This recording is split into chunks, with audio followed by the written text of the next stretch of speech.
Hello and welcome to WoW Completed It Mate, my completionist series on World of Warcraft retail. And you probably noticed at the beginning of this video a new face by the way of a demon hunter in the form of icantseehelp. I guess a bit of humour there. But pretty early on, as usual, we pick up the twin blades. It's one of the few classes in Lemix where you have to actually do the intro to pick up the weaponry. Usually you can skip it if it's an old character, but that's what we do for our first demon hunter. And yeah, I guess one bit of feedback that I have received about these videos is that it is a lot of Legion Remix content, so after these next couple of videos we will have like just a full wrap up of Legion Remix, so that way you don't have to go and see every single boss fight that I do.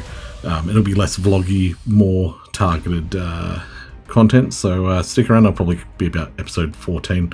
I am playing catch up on some of this data, and yeah, well, back to the vlog style of things. Which makes me raise the question, what was with this backwards shield thing? I always found it was only on, is it only on tank classes? Well, only on tank classes. Yeah, something I never worked out while I was playing Legion Remix. And yeah, I guess I never will. But by doing these quests, managed to quickly pick up the Sojourner of Val'sharah.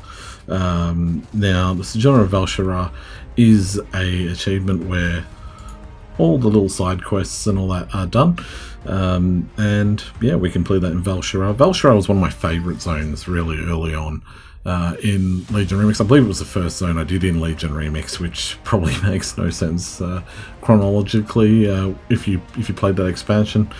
But for me, I did enjoy it, except for that terrible Tyrande voice acting and basically them character assassinating Malfurion Stormrage, which is very annoying because he was such a cool character up until Legion.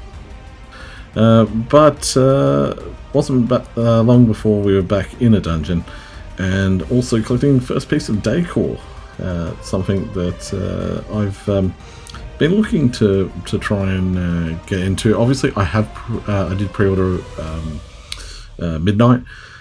However, I've just been collecting the Decor through the dungeons. I haven't been crafting Decor, and I really haven't had a chance to dabble much with the housing.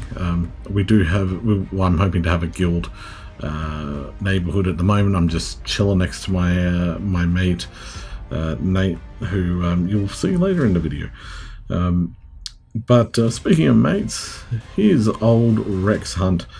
And obviously one of the things that I want to talk about is just how we're progressing at the moment with this challenge.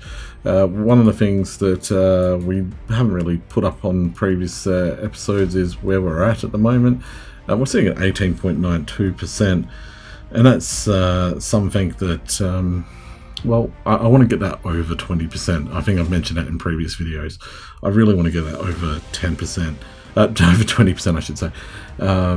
Mainly because of all the stuff that's coming in, it's going to probably reduce the percentage of completion that we've done. But now we move into Molten Core, and this is an area that in particular, a raid in particular, that I haven't got much of. I haven't got much of it, of the collectibles in there. There's obviously a lot.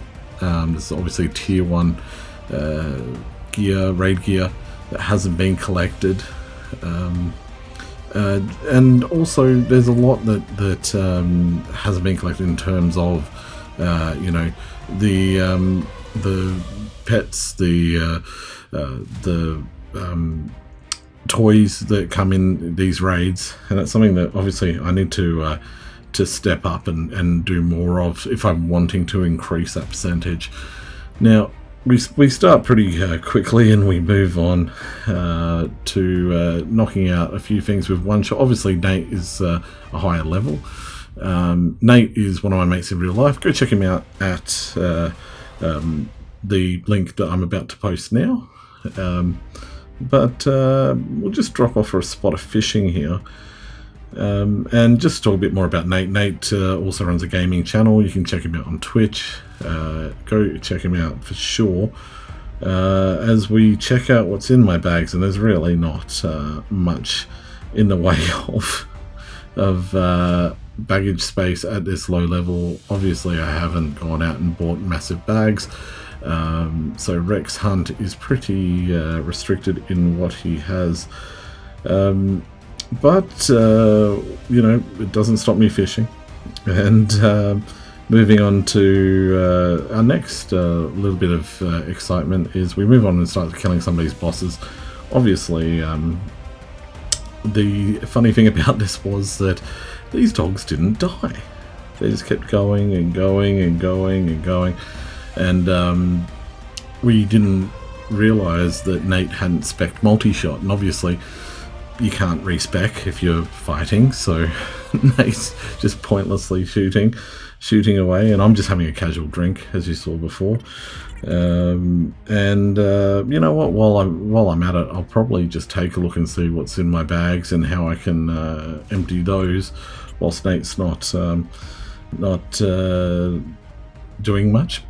And yeah, I see my life flash before my eyes quite quickly as they come towards me, but I'll hopefully you know, let this you know, survive this situation. And if not, I've always got, you know, the old faithful in the form of feigning death, which you'll see that I'll do right about now and survive this situation. But talking about survival, I'd love for this channel to survive, so please don't forget, if you're enjoying this video, to like, comment and subscribe. Hit that subscribe button if you want to see more videos.